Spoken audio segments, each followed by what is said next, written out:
بسم اللہ الرحمن الرحیم۔ ایک شخص کشتی لڑنے کے فن میں طاق تھا اور شعرۂ آفاق تھا۔ 360 داؤ پیچ اس کی مٹھی میں تھے۔ ہر بار ایک نئے انداز سے کشتی لڑتا اور اپنے حریف کو مار گراتا۔ نوجوان اس سے فن سیکھتے تھے۔ ایک نوجوان کو اس نے اپنا خاص شاگرد بنایا تھا۔ سوائے ایک داؤ کے سارے داؤ اسے سکھا دیے تھے اور اس مخصوص داؤ کو سکھانے میں پس و پیش کرتا تھا۔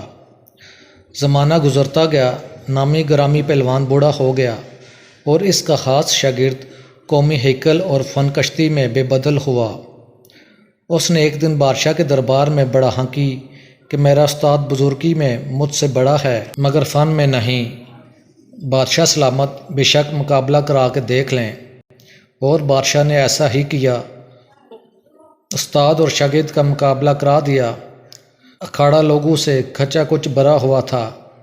بادشاہ اپنے مقربوں کے ساتھ ایک اونچی جگہ بیٹھا ہوا تھا۔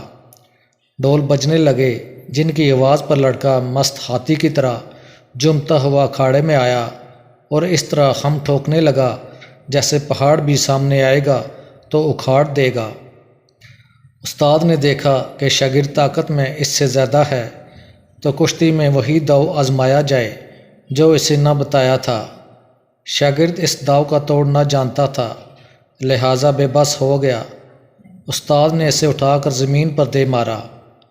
تحسین اور آفرین کے شور سے فضا گونج اٹھی۔ بادشاہ نے استاد کو خلعت عطا فرمائی۔ شاگرد کو بڑی ملامت کی اور کہا، لعنت ہے تجھ پر۔ خم ٹھونک کے استاد کے سامنے آیا۔ شہرت پانے کا سپنا دیکھا اور استاد کی عزت کو نہ دیکھا۔